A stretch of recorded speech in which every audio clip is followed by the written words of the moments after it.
네, 우리 장로님 말씀하신 대로 제목은 피를 묻힌 새 한 마리라는 제목으로 우리 함께 말씀 나누겠습니다. 예배를 시작하려고 이렇게 들어오는데 우리 김영욱 집사님 찬미 인도하시는 모습을 보고 제가 너무 감동을 받았습니다. 아주 힘차게 찬미를 인도하시는 모습 너무 감사하고 제 마음이 제가 솔직히 콧등이 약간 시큰해졌어요. 감동을 받아가지고 제가 우리 집사람한테도 그런 얘기 했는데 우리 두 분 우리 신앙의 연륜이 그렇게 깊지는 않지만 이렇게 저녁에 열심히 이제 하루 종일 일하시고 교회에 나오시는 게 쉽지 않은데 참 훌륭하시다. 제가 뭐라고 표현했냐면 나보다 훌륭한 것 같다. 제가 집사람한테 그렇게 표현한 적이 있습니다. 집사람도 아주 그냥 맞장구를 쳐주더라고요. 이렇게 봉사하시고 이런 모습 너무 감사를 드립니다. 네, 우리 하나님께서 우리 집사님 네 분뿐만 아니라 우리 모두에게 큰 은혜 베푸시고 또 우리 삶 속에서 보호하시는 우리 하나님의 은혜가 함께 하시기를 기원드립니다.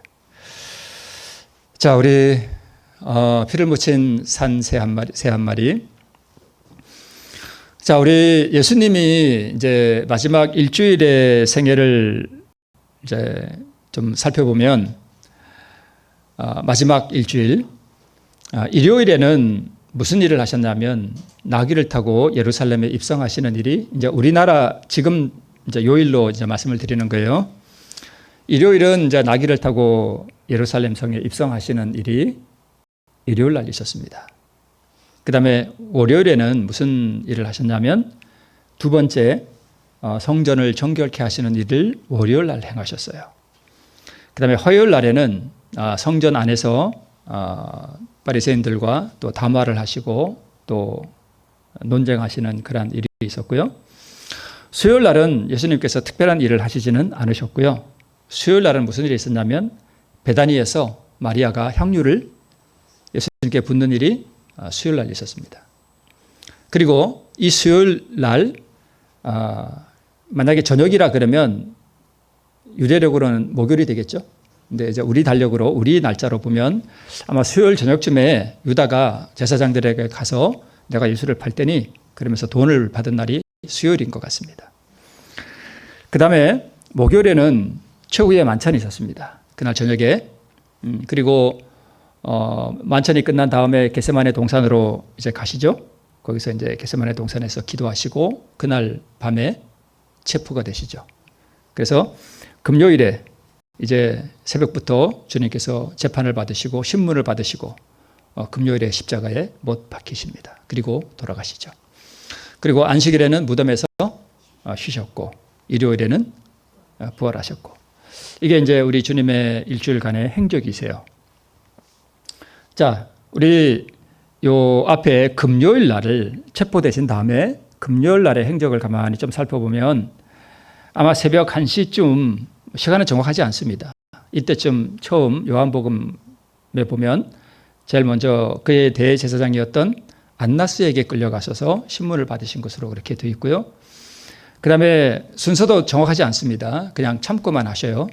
그 다음에 이제 가야바. 안나스는 가야바의 장인이고요. 예. 가야바는 안나스의 당연히 사위가 되죠. 둘 다 대제사장의 직분을 가지고 있었습니다. 그 다음에 순서는 정확하지 않아서 저도 좀 그렇습니다만 사례들인 앞에서 두 번 신문을 받으셔요. 그 다음에 빌라도에게서 신문을 받으시고 빌라도가 헤롯에게 보내고 헤롯은 다시 빌라도에게 이렇게 일총 7번의 신문과 재판을 받으시는 것으로 보입니다. 마지막으로 빌라도가 이제 손을 씻고 폭도들에게 넘겨주죠. 그때 이제 조롱과 매질을 많이 당하시고 물론 이 안에도 앞에서도 조롱과 침뱉음을 많이 당하셨고요. 이제 그분이 조롱과 매질을 당하시고 그 십자가를 지고 골고다 언덕으로 가십니다. 가셔서 우리 시간으로 오전 9시에 금요일 오전 9시에 십자가에 못 박히셔요. 그리고 아마 정오쯤 12시쯤 온 땅에 어둠이 임했던 것으로 그렇게 보이고요. 다시 이제 오후가 돼서 오후 3시쯤 우리 주님께서 십자가에서 운명을 하셨습니다. 우리 주님께서 이 모든 고난의 과정을 이렇게 지나가셔서 십자가에 못 박히시고 운명하시는 이 모든 과정이 누구를 위함이에요? 나를 위함입니다. 그래서 우리 시대 소망에 보면 우리가 그리스도의 생애를 어떻게 묵상해요? 깊이 묵상하는데 매일 무슨 시간요? 1시간을 바치는 것은 매우 좋은 일이다. 우리는 그의 생애를 한 조목 한 조목씩 연구하고 각 장면, 그러니까 신문 받으시고 재판 받으시고 끌려가시고 빌라도 앞에서 헤롯 앞에서 이런 모든 조목들을 부분을 우리가 연구하고 특별히 그의 생애의 마지막 장면, 지금 마지막 장면이잖아요. 마지막 장면을 확실히 머릿속에 그릴 것이다 라고 우리에게 말씀하고 있습니다. 우리 주님께서 십자가에서 피를 흘리시고 운명하셨죠. 말씀을 전에도 한번 드린 적이 있는데 생명이 어디에 있다고요? 생명이 피에 있다. 우리 레위기에서 보면 그렇게 되어 있습니다. 근데 또 의는 사랑이며 사랑은 하나님의 빛과 생명이다 그랬죠. 그러니까 결국 뭐와 뭐가 같은 거예요? 피와 의가 같은 거예요. 그러면 피를 흘렸다는 얘기는 뭘 흘렸다는 얘기예요? 이제 의를 흘린 거예요. 그게 그분의 생명이고 그 생명을 나에게 주시기 위해서 흘리신 거니까. 그죠? 의는 사랑이에요. 우리를 향한 사랑으로 그분이 그렇게 하셨습니다. 자, 우리가 흔히 죄를 뭘로 씻는다 그래요? 피로 씻는다 그러죠. 그러니까 지금 피가 없잖아요. 그죠? 피가 어디 있어요? 그죠? 무엇이 피냐 하면 의가 피고 의가 생명이에요. 그래서 우리의 죄를 씻는 그 피는 뭐냐 하면 그리스도의 의예요. 이건 제 얘기가 아니고 우리 증언에 이렇게 되어 있습니다. 그리스도의 의가 피를 씻는다 이렇게 되어 있습니다. 그래서 우리가 그분의 공로를 우리가 면밀히 살펴보고 그분의 그 행적을 우리가 따라가면서 이것이 누구를 위함인지 그리고 이 그분의 공로를 우리가 깊이 묵상하고 그 공로를 나의 것으로 삼는 그것이 우리에게 대단히 중요합니다. 오늘 지금 이와 같이 그분의 생애와 그분의 공로를 묵상하고 또 그분과 교제하는 그러한 삶을 산 사람들로 대표되는 인물이 비유 가운데 누구냐 하면 슬기로운 처녀들이에요. 네. 근데 미련한 처녀들은 어떤 사람들인가 하면 이 예수님의 그 공로와 그분의 희생과 이런 것들을 받아들이고 그분의 인격이 만나서 묵상하고 교제하는 그러한 실질적인 경험이 없었어요. 다릅니다. 자, 우리 목사에게 보내는 권면에 보면 기름은 성령이기도 하고 또 뭐라고 표현하는가 하면 그리스도의 의예요. 그게 기름이에요. 그러니까 기름, 피, 생명 이게 다 같은 거예요. 그죠? 네. 그러니까 이 미련한 처녀들은 뭐가 없었냐면 등자는 있었는데 기름이 없었어요. 기름이 없다는 얘기는 다른 말로 뭐가 없다는 얘기와 같으냐면 피가 없었다는 얘기와 같아요. 피가 없었다는 얘기는 예수님의 그 희생과 공로를 묵상하고 그것을 자기의 것으로 삼고 그 피에 자기의 죄를 씻고 그분의 공로를 통해서 자기가 살아간다는 것을 실질적으로 경험하며 살아가지 못했다는 걸 의미해요. 이 미련한 처녀에게 있어서의 이 성경은 그냥 하나의 죽은 문자에 지나지 않은 거예요. 실제적인 경험이 없었던 거예요. 그래서 그 기름은 그리스도의 의이면서 동시에 그것을 무엇을 표상하는가 하면 품성이에요. 내 품성이 아니라 누구 품성이요? 예수님의 품성이에요. 그래서 이 품성은 전가될 수 없습니다. 그래서 우리는 어디서 이 기름을 구하는가 하면 자, 말씀드렸듯이 기름, 의, 또 생명, 피가 어디서 흘렀어요? 십자가에서. 그죠? 십자가에서. 그러면 피가 십자가에서 흘렀으니까 그게 의니까 의를 얻으려면 어디로 가야 돼요? 십자가로 가야 돼요. 그죠? 네. 십자가로 가야 돼요. 근데 지금 십자가 없잖아요. 그죠? 우리가 십자가로 간다고 해서 이스라엘로 갈 필요는 없잖아요. 그죠? 네. 자,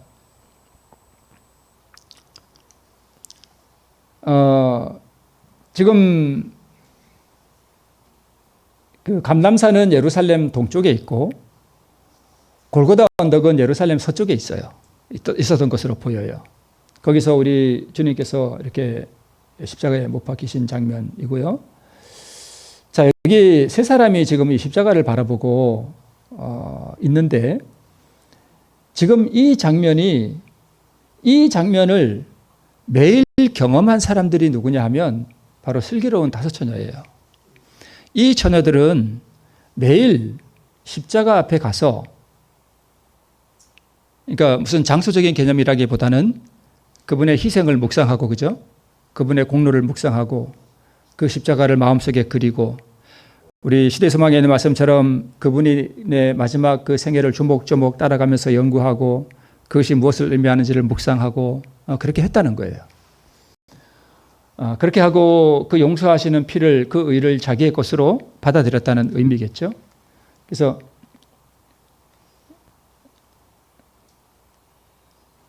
네. 자, 예수님께서는 아버지 하나님이 어떤 분인지를 드러내기 위해서 이 땅에 오셨어요.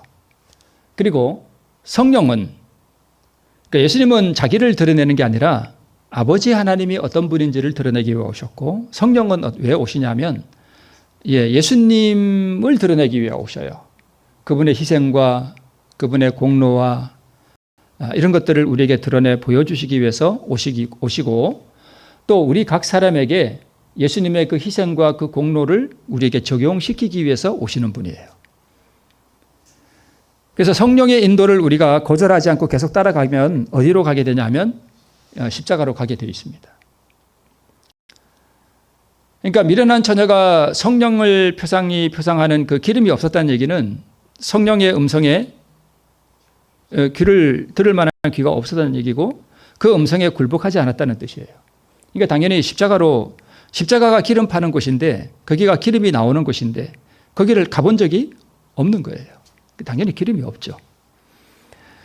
그래서 우리 심령의 죄와 그분의 의를 교환하도록 우리 성령께서 우리에게 촉구하셔요.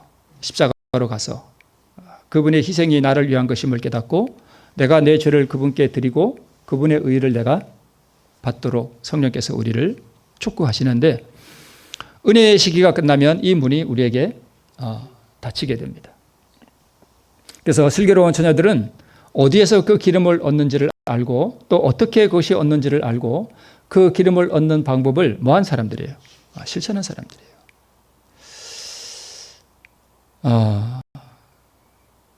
어디서 얻는가 하면 십자가에서. 어떻게 얻는가 하면 내가 그분과 함께 십자가에 못 박히는 거예요. 그게 내가 의를 얻는 방법이에요.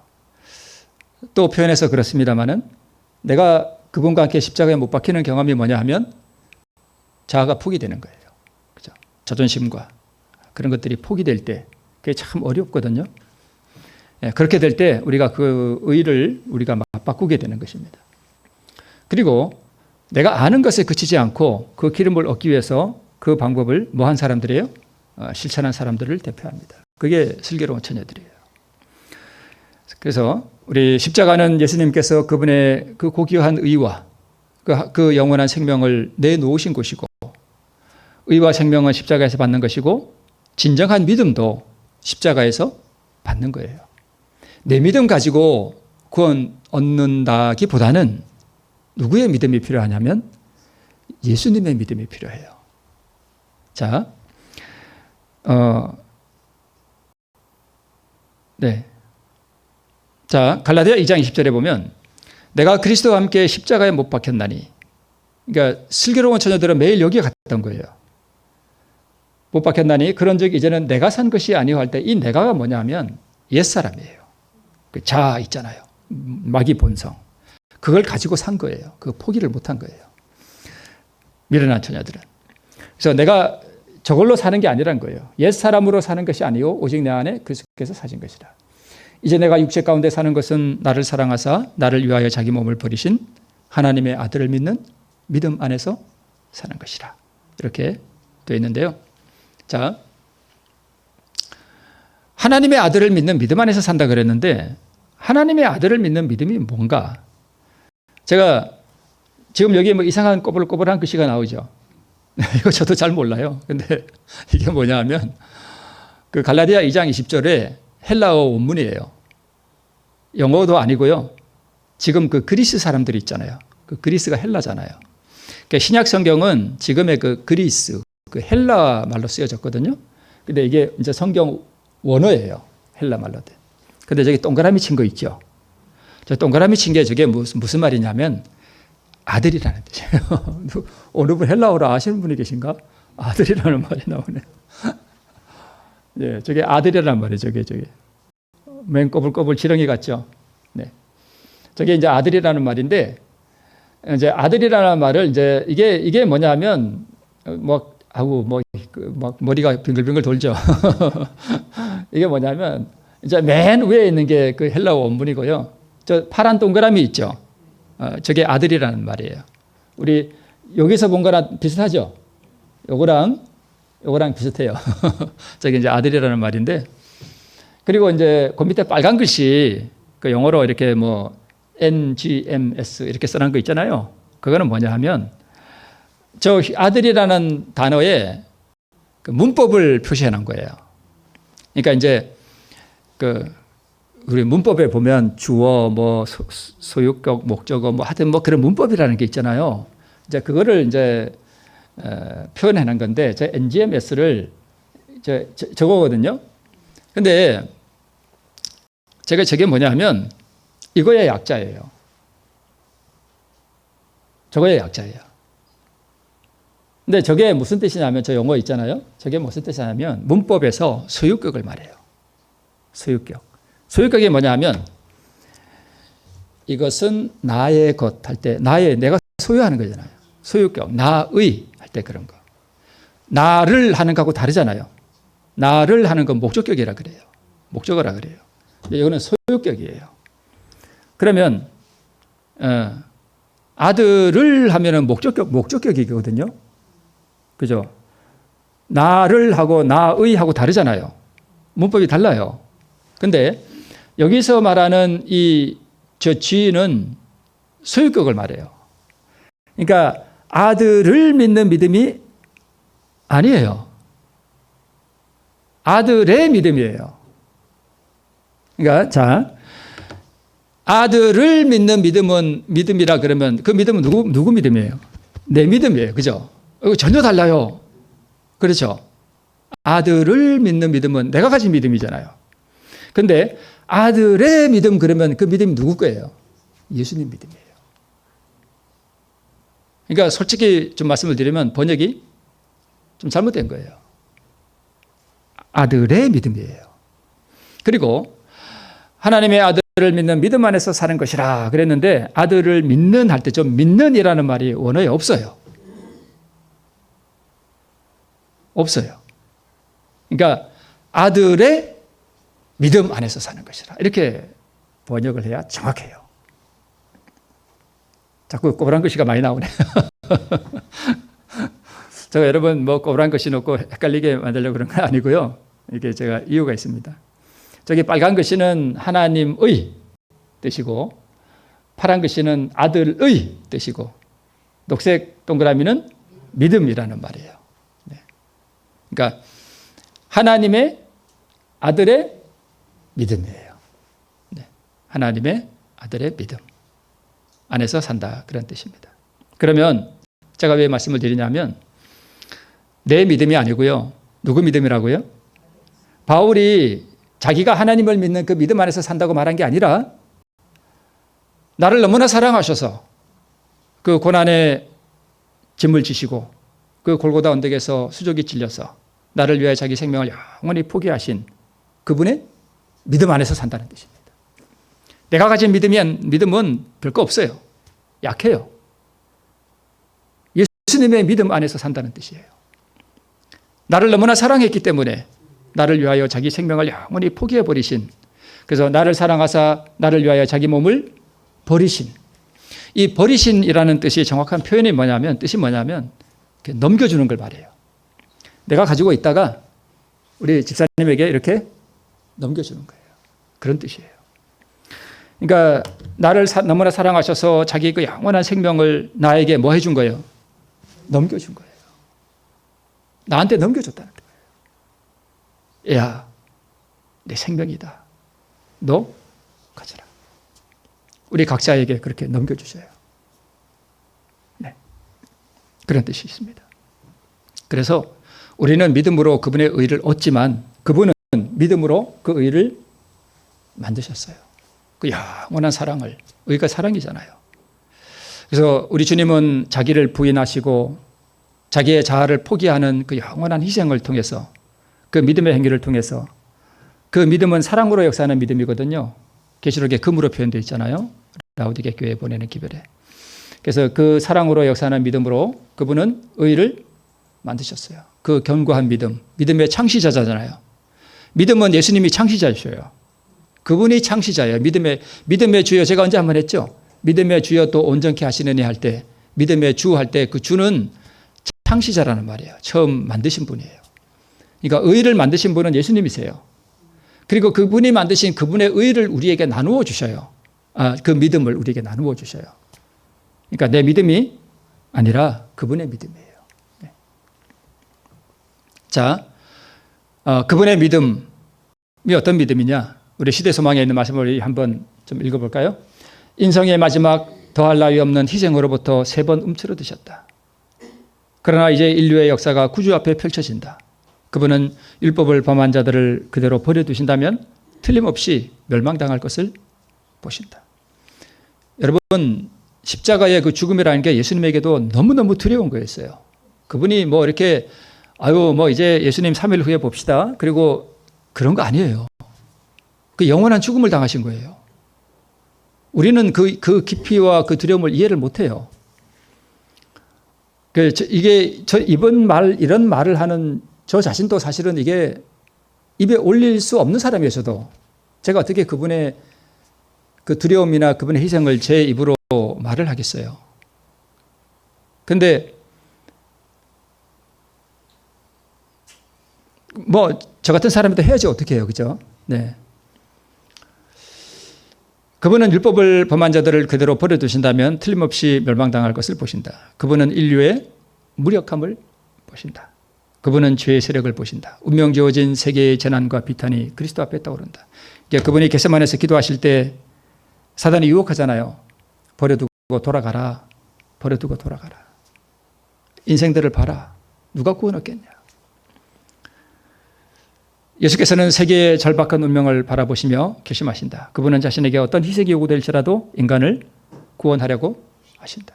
그러니까 이게 예수님의 믿음이에요.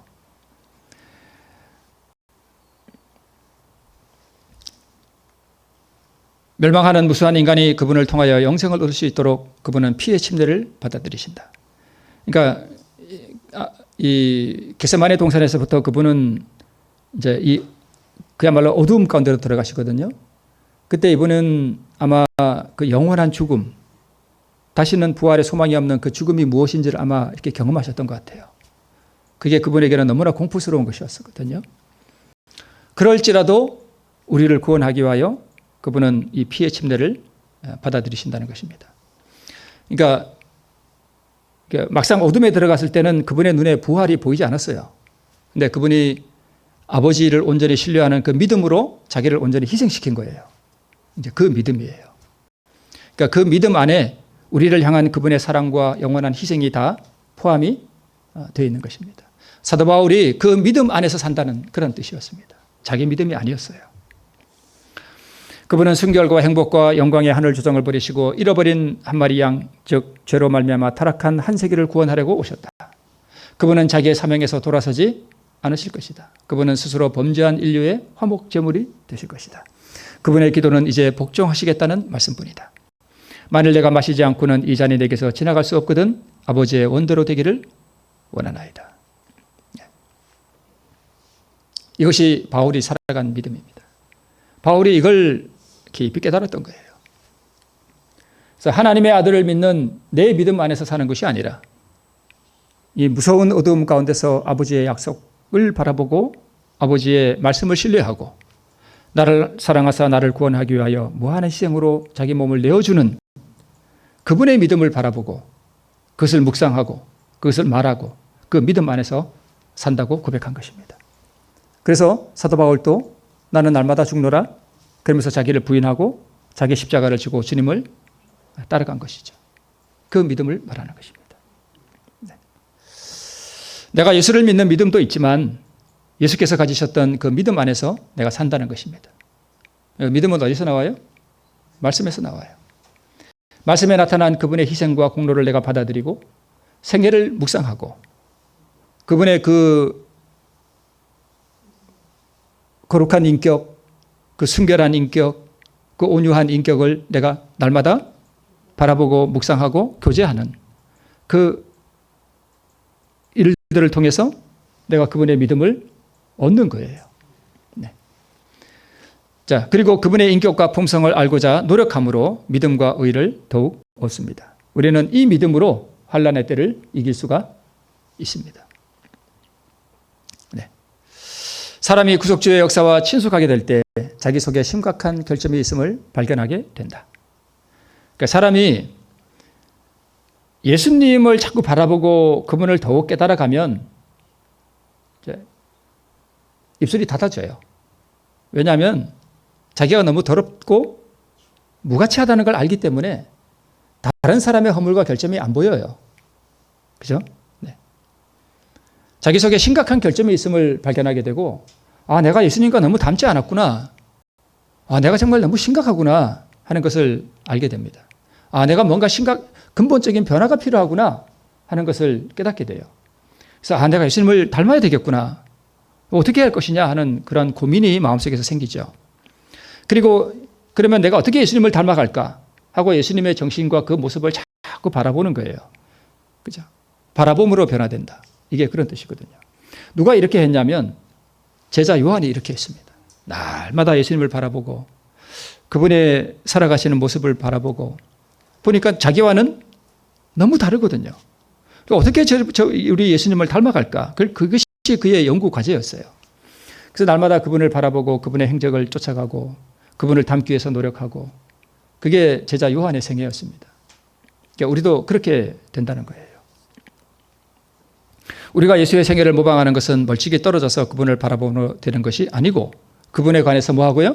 이야기하고 그분의 완전하심을 깊이 생각하고 취미를 우아하게 하고 품성을 고상하게 하려고 노력함으로써 되는 것이며 이것은 내가 의를 만들기 위해서 노력하는 게 아니라 그분의 의를 내 것으로 삼기 위해서 노력하는 거예요.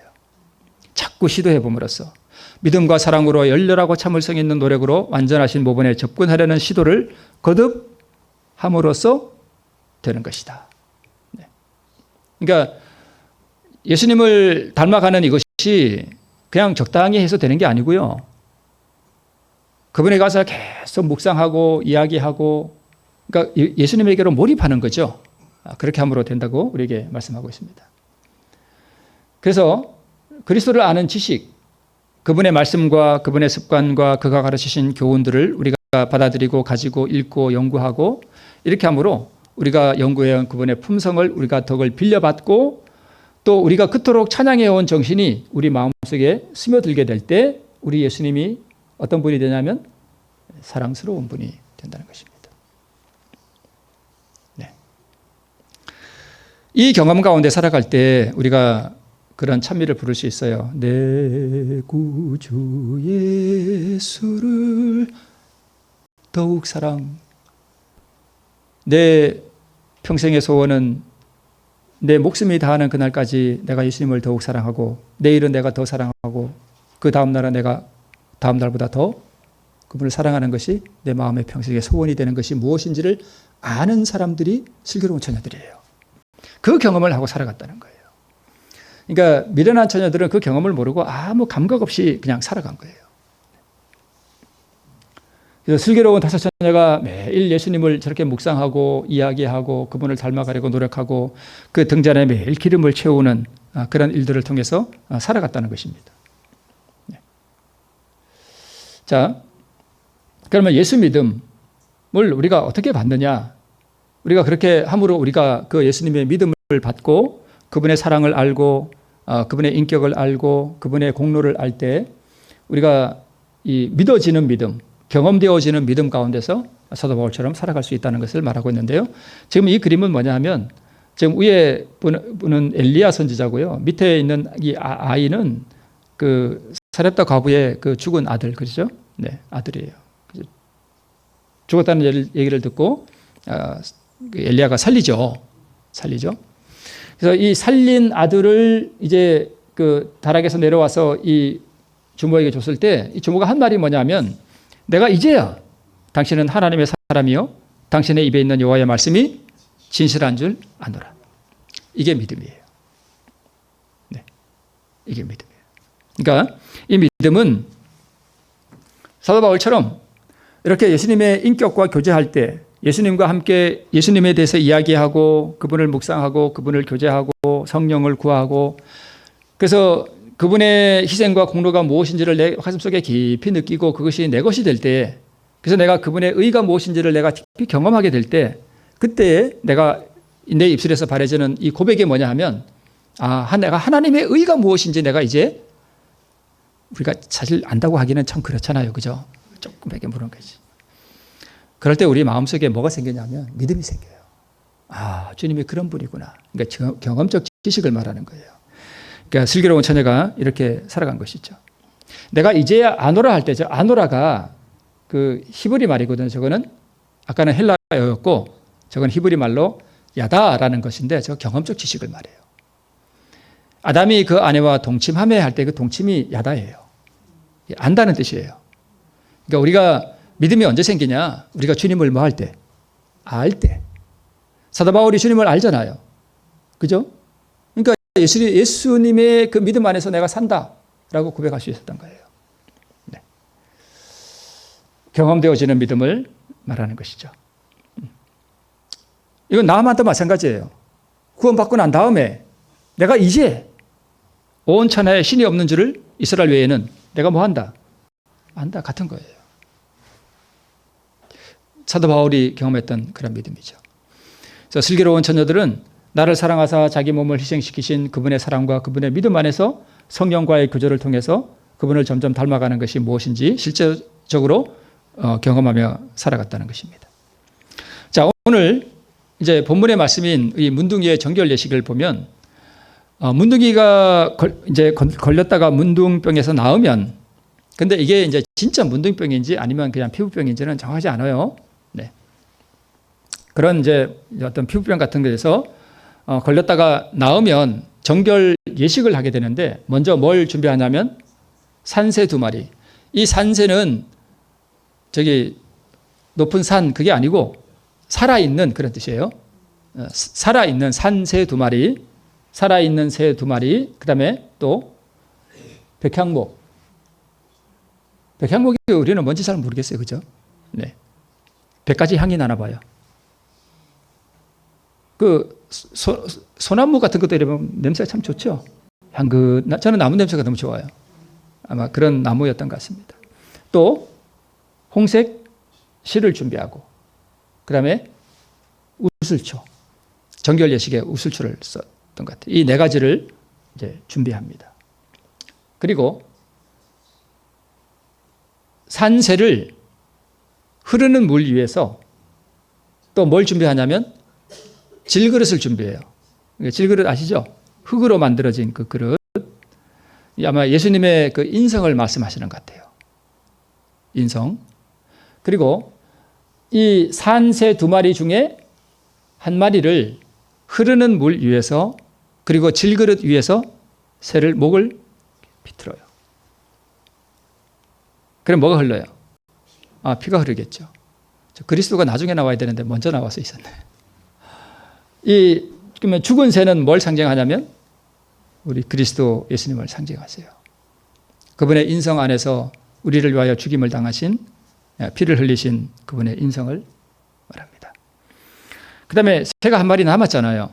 그럼 이 남은 새를 어떻게 하냐면 이 죽은 새의 피 있잖아요. 피를 산새에게 이렇게 묻혀요. 이렇게 피를 묻혀서 이 새를 들에 놓아서 너는 살아라. 자유해라. 이렇게 날려보냅니다. 저기에 묻힌 피가 뭐예요? 의이고 생명이고, 그죠? 죄로부터 자유하게 되는 이 경험이죠.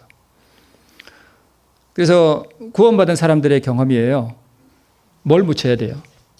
피를 묻혀야 돼요. 누구 피? 자기 대신 죽으신. 네. 저건 나고요.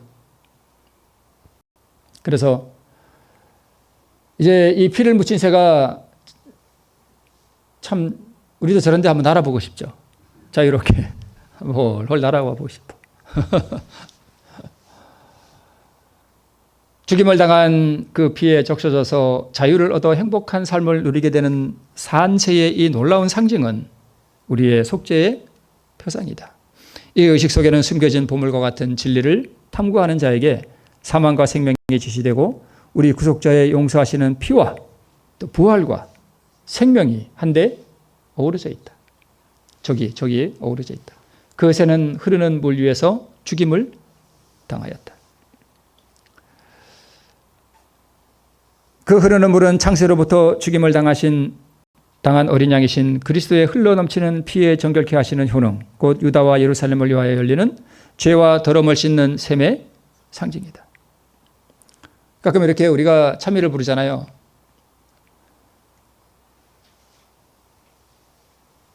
오늘 마치는 찬미가 우리 침례식 때 부르는 노래인데 정하게 되겠네 하는 그 찬미, 이렇게 우리 찬미 282장을 보면 우리가 참 이 노래를 부를 때 이 셈의 죄를 씻으면 정하게 되겠네 할 때 우리가 그 찬미를 가만히 부를 때 우리의 죄를 용서하기 위하여 주님께서 이 흐르는 물 위에서 피를 흘렸을 때 이 흐르는 물 위에 이 죽은 새의 피가 사실은 묻혀 떨어지잖아요. 그럼 이 피가 흘러서 온 세계에 흘러나가잖아요.